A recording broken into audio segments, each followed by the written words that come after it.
So first of all, it's lovely to have you here. I just want to start off by saying, how does it actually feel to get Downlands out in the world, and how does that make you feel? This has been a long process. I mean, just making it alone. Hmm. Um, I'm not quite sure how many years it took me to get through it.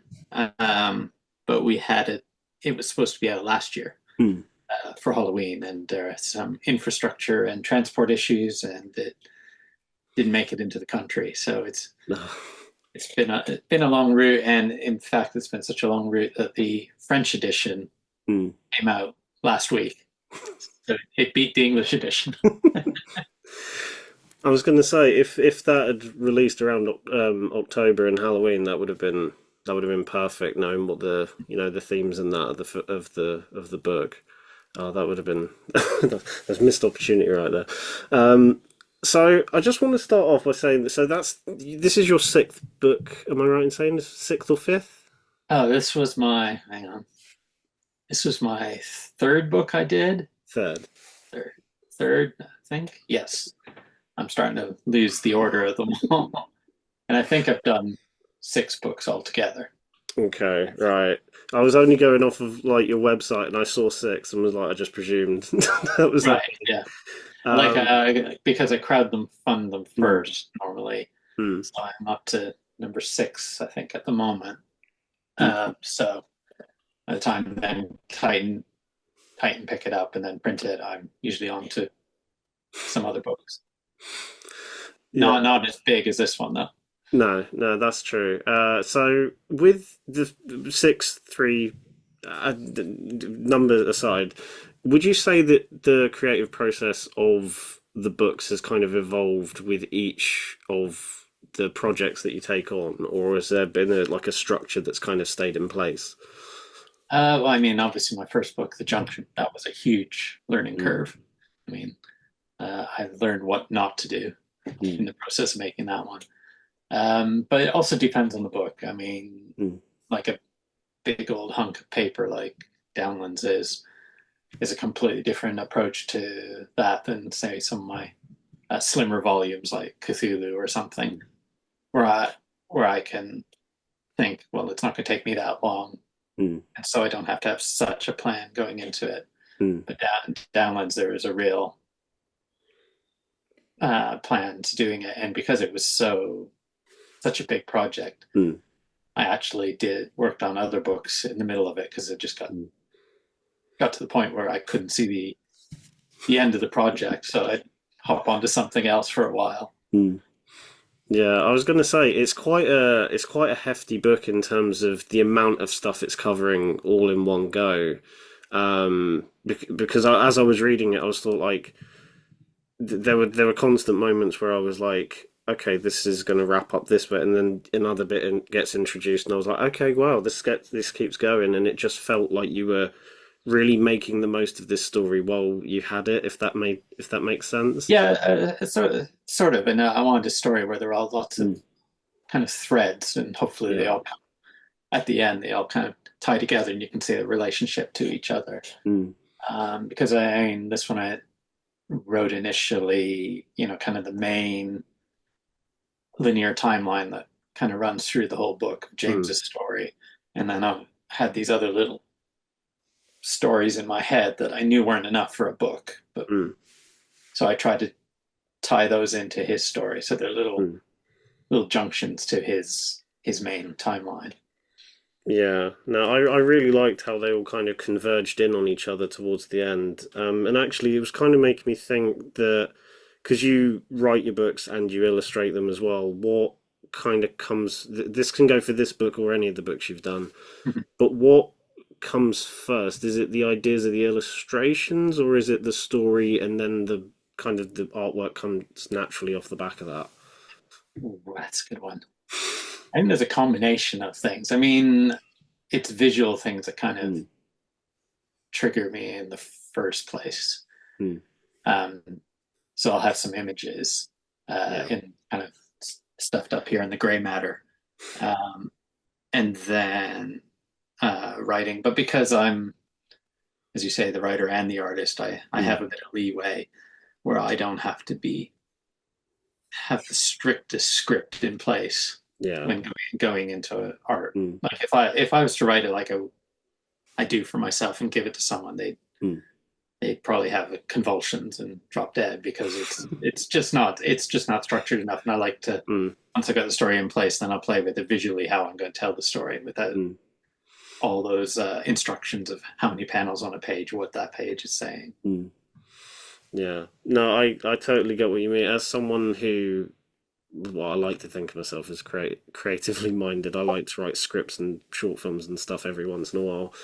And a lot of the time, I do 100% get what you mean. It does feel like you're kind of, whilst you're developing the idea, you're kind of going, oh, what about this and what about that? And you're trying all these things all at once. And I suppose with your angle with comic books, it kind of, there is that freedom, I guess, in terms of like you can kind of try whatever you want, and then if something doesn't work, you don't have to start from scratch. You can just keep evolving ideas until you get something that starts to form. I mean, completely correct me if I'm wrong. If I'm just No, no, no, that's true. And also, where I, because I initially crowdfund these, I don't have mm, to answer to an editor or anything mm, during the process, so I have complete control, mm, which isn't common in most commercial lines of comic books mm, that you have constantly have someone you're running stuff through. yeah, So I have that freedom as well. yeah. I was going to say that must be a breath of fresh air compared to other stuff because you haven't got someone breathing down your neck. But Um, I hate to say it about animation, but which is my day mm, job, is that there's all mm, these approval processes along the way in the group thing, and it's necessary, absolutely necessary. mm, Um, but that's one of the reasons I started doing comics, was to do something outside of that kind of mm. strict regime. It's funny you mention your animation actually, because I noticed that you do work in animation fields. I was wondering if there was any elements of working in animation throughout your career that's kind of carried over into the books that you've written, whether it be the artwork or, story elements or just certain things that you kind of didn't really think to yourself and go, oh, hang on a minute, I've kind of inadvertently taken it from this other thing. Well, I don't take it directly from the animation, but I Mm, think the way I approach telling the story visually is basically just a glorified storyboard. mm, I'm thinking of it kind of, I think, in terms of how it would work as a film yeah. in my head, because that's my Mm, background. mm, And then it's more like I approach it like a storyboard, other than I'm not um, hemmed in by the fact that everything has to be 16:9 yeah. ratio. I can tell the story, Mm, use the boards however I want in whatever mm, ratio, which is a nice feeling. mm. Yeah, I can imagine because there's a bit more freedom with something like this than you have with a film because it's quite even though film is great, it is very restrictive in that sense. So I can't imagine the amount of freedom you probably have in terms of the aspect of the format of comic books. Mhm. There is one thing I really want to pick your brains about because it Mhm. fascinated me as I was reading the book, and it's just the location of the book Mhm. because. And this was a weird coincidence when I was reading it. So I live in East Sussex. So Okay, and I've grown up whereabouts? Crowhurst. Okay. Okay, so I've probably walked past your house a number of times. I did see that at the back end of the book where it said like you live in the battle area, and I'm like, hang on a Yeah, minute, you're right down the road from me. yeah, yeah. So you can obviously tell reading the book, I'm like, I recognise that place, I recognise that place as well, and I know that even though certain places are like renamed, there were certain things that I could tell where like I think the opening few pages of the book, I'm like, I could very easily see. I think. Correct me if I'm wrong, but I can even tell that like James's school uniform is the Clavering logo. Yeah, it is. Yeah, And I in went fact, to it was Clavering, it so I was so noticed that from a close. mile Yeah, away. it was so close at the start that I ended up changing it because it's still recognizably Clavering, Mm, but it's not exactly Clavering. But both my one son's mm, graduated, one daughter's just doing her GCSEs there right now. Oh, that's So brilliant. yes, so you could yeah, but I haven't taken anywhere Mm, absolutely specifically. I mean, I've taken kind of Sussex architecture, mm, half-tiled houses, and all those sort of things and popped there in there. And I think it's more based in Alfriston, mm, yeah. the actual town. Mm. Yeah, no, I noticed that that was also a big place, but it was just weird reading the book, and I'm like, I reckon even though like I realize a lot of it's like creative liberty with the places, a lot of it was like I do still recognize these places, and it Mm. just felt very strange in a really good way because I felt I'm obviously familiar with almost all the places the book goes to, so it was just really interesting to see them portrayed in the book, and to well, it almost felt like a character in itself in the Mm. book. And I was just wondering, for East Sussex as a whole, what was it about this area in particular that made you go, I need to tell this story here? Well, it's partially its familiarity. I Mm, mean, obviously, I could probably tell a story about stone circles better from Wiltshire or somewhere. mm, But it's just that I kind of know this area.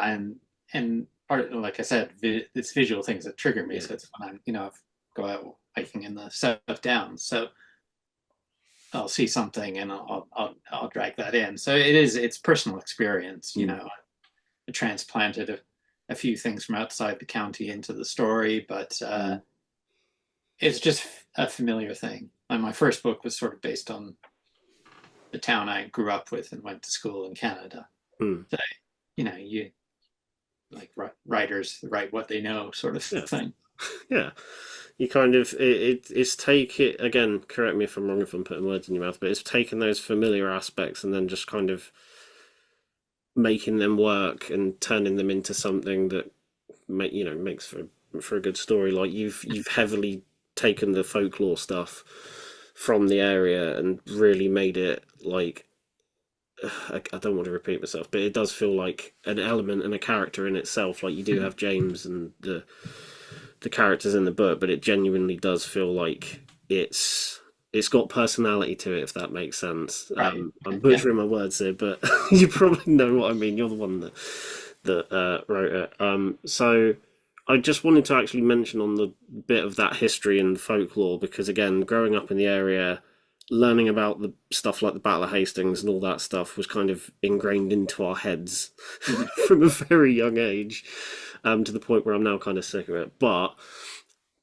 it was interesting seeing how you'd taken bits of folklore from around all of East Sussex and kind of again made them work for the sake of the story. And I was also just intrigued in terms of like how did you decide what elements of those bits of folklore and those tales that you chose to like tweak for the sake of the story or keep, and how did you pick those bits out of all the because East Sussex has got tons to choose Oh, from. yeah. Not the whole of UK is. And I mean, that's why Mm, I'm fascinated with it because we don't have this kind of depth of mm, history and folklore in that in Canada where I grew up. mm, So coming here, so I don't know. You kind of pull this stuff in as a sponge, and then mm, something comes up. I mean, there's no specific phantom hitchhiker for East Sussex, mm, but it's such a common story across all of Britain and even the States and Canada have stories about phantom hitchhikers. So mm, it works well in the story. I think I had a couple other ideas, but they didn't make the book. They didn't wouldn't mm, fit in the puzzle. mm. Yeah, because I noticed that there were a few things where I'm like, I don't recognize this from folklore, but I presume that this was like an aspect from something else that kind of manifested its way into the story, and I appreciated especially in regards to like the whole ghost aspect of the book. I really like the variety of just everything that you delved into with that.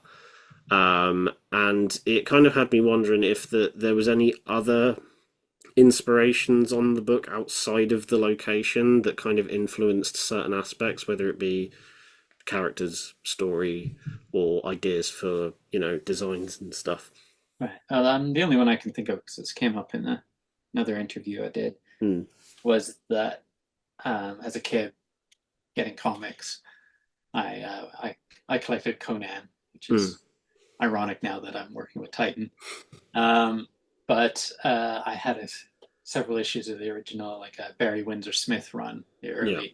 early stuff, and there was one comic. It was my favorite. It's about the only Conan I sold off all my collection, other than a couple of pieces, Mm. and it's one I still have, and it's just in shreds because as a kid I actually read it over and over again, and it was the Black Hound of Vengeance, Mm. done in his own inimitable style. Um, and that kind of stayed with me. And Mm. I mean, I'd heard the Black Shuck stories and the Dark Hound, the Hound of the Baskervilles. I mean, it's quite a common story, but that Mm. image from the Barry Windsor comic Mm. has always stayed with me. So I think that played a part. Yeah, there's always kind of a thing. I don't know if it's just a reoccurring thing through like pop culture, is that like the image of a dog or a hound related to like ghosts or hell or paranormal is always a thing that's kind of been reoccurring. Yeah. I don't know where it's come from, but I do like the visual image. It's quite a striking. It's a simple but striking image, and I think what you've But done, I think we also equate, like, especially hounds with being hunted. I yeah, think there's an element of that in our consciousness. yeah, yeah. That's That's what they're actually a good trained point. for. Yeah. I didn't think about that whole aspect because again, if you think about like the UK and the hunt every Christmas, whether you agree with it or not, They're often different kinds of hounds, but yeah. yes. um, so in regards to the actual story of the book and James's journey, I was also just wondering where did that initial idea come from, and just the story of James's journey with his sister. um, well, ironically, maybe not ironically, use ironic badly like Alanis Morissette. Um, I Years and years ago, God, when was this? Just say years and years ago, Hmm. I tried my hand at writing a novel, Okay. and my prose just isn't wasn't up to it. Hmm. Actually, the writing of the bones of it, and this is where the bones of the story started.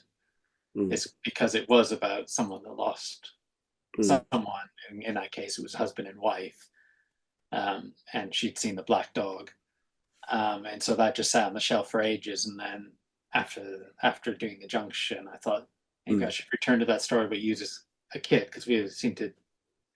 Hmm. I think kids are much more effective as characters in ghost stories, Hmm. just because of the whole innocence thing. And Hmm. so you know, I I changed around, polished it up, and I actually expanded on the original story. Hmm. But it is quite an old idea, probably 20 years old or something. The actual bare bones of it. That was mainly just in regards to like the basic like that's James's story and that's kind of been there then for a while. All the other stuff kind of came naturally, I'm guessing, like as you were writing it. Yeah, I think then I went much more deeper into the folklore thing than Mm.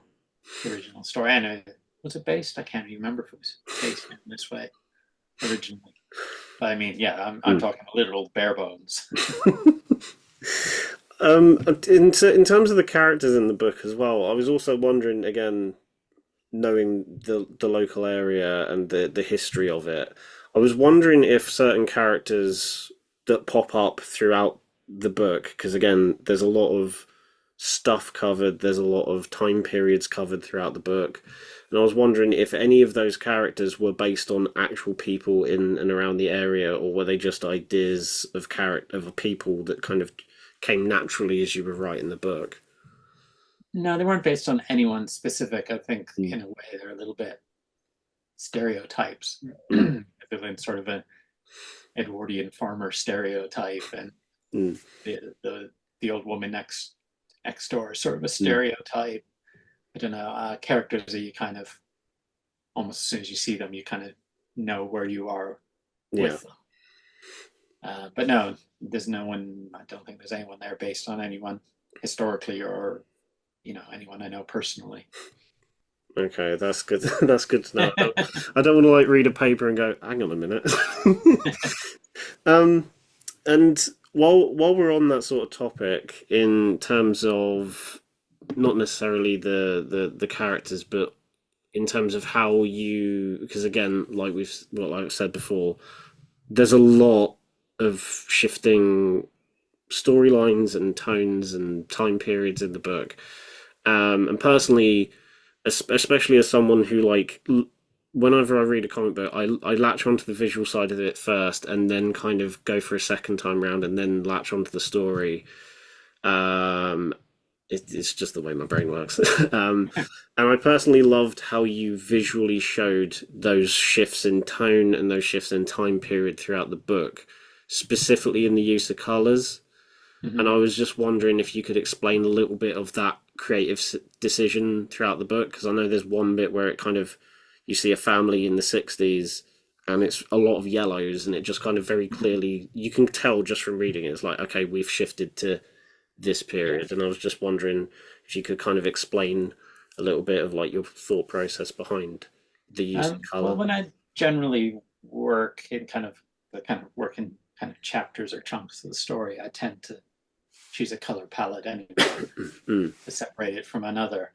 And of course, this is the first one I've told with huge um, changes in time. yeah. So it only seemed natural to me. I change my palette anyway. When I go to the 70s, I'll have a 70s palette. Mm, And then when I do Edwardian mm, thing, I'll do it in sepia. yeah. Um, so I think it's just an extension of the way I work, Mm, uh, choosing color palettes. My first book that we didn't have that swings in time, mm, but chapters would kind of have almost their own color code. mm. Okay, that's quite interesting, because I also wanted to kind of pick your brains about this isn't just related to this book, it's related to the other ones you've done as well, but you have a very specific way of illustrating and drawing the characters, because I know a lot of the heavy lifting, like emotionally and dramatically, comes from the facial expressions, even though a lot of the time it is very simplified. And again, I was just wondering how you developed that style, because it's a style visually that's kind of carried over throughout all of your books. Yeah, So I was just curious about that. yeah. I think that really comes out of the animation Mm, background, that you try to keep the lines down to minimum because you've got to draw hundreds of bloody things, to do a few seconds. mm, So as simple as you can to mm, tell the story. I mean, the first one, the Junction, was about a younger child, yeah.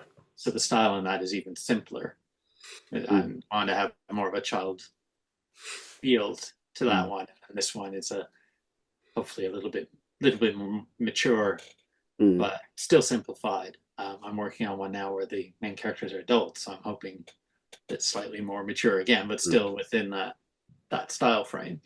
Yeah, no, I kind of like it, because especially for a story like this, for it being grounded in like that ghost story mythology, it kind of lends itself to that children's storybook ghost story thing. Like it's the sort of thing your grandparent might have read to you as a kid, and it just kind of felt very in keeping with that and very purposeful.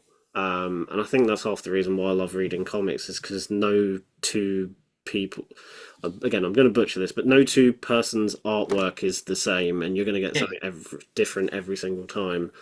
And I think that's why I really appreciated the artwork of this book, because I hadn't really seen a lot of it like it, and it just kind of, again, like you said, it really lent itself to the characters and the story that you're trying to tell, especially from like a child's perspective. I couldn't have imagined it visually looking any other way. I know it's kind of for all right. granted because you're the one that drew the thing, but from my perspective, that's kind of what I took away from it. Well, that's lucky because I can't draw the Marvel way. So Um, the last thing I wanted to ask, I know we're already at the end, it was quite quite quick, but I was just wondering what is next for you in the pipeline, whether it's another book or just another project in general. What can we expect for you in the future? I always have something in the pipeline until I burn out, I guess. I've just finished a Kickstarter. I don't know if you're familiar with my second book, the Cthulhu Mm, one about H.P. Lovecraft. So I've just finished a Kickstarter about mm, Edgar Allan Poe, which is very similar to the Cthulhu one. mm. And then I've got another long project cooking, but how long that will take is anybody's guess. And it picks up on some of the ideas in Downlands as Mm, well. It kind of goes in a similar, mm, it's got a similar background. Because I have this kind of strange love of Neolithic mm. stuff. So the next one will be set in Wiltshire. Okay, Uh, interesting. but yeah, who knows? That'll be out right now. I've got another book coming out with Titan later Mm, in the year, and then we've got some French editions coming out of things as well. So nice. I'm actually not getting a lot of time to do comics, right?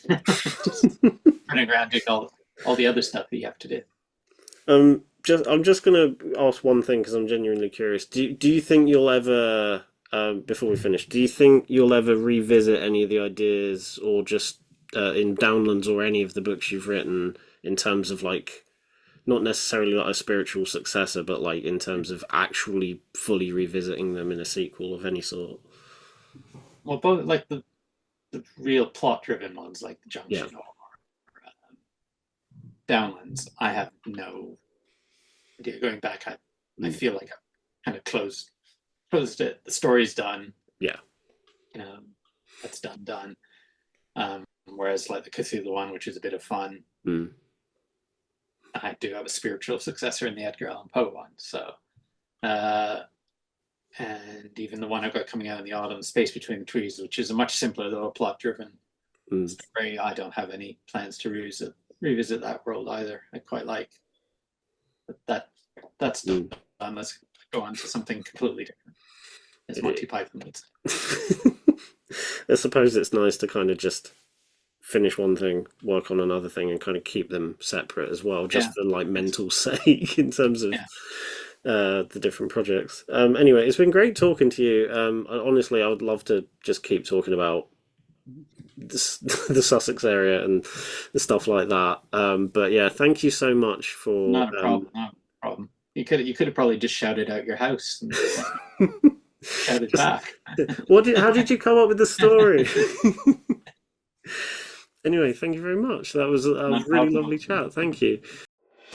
Thanks for watching, Super Friends. If you enjoyed this video, then make sure to hit the subscribe button just down below and hit the bell so that you can get notified whenever we release brand new videos. In fact, there's 2 more waiting for you to watch right here below. So what are you waiting for? Why not click play?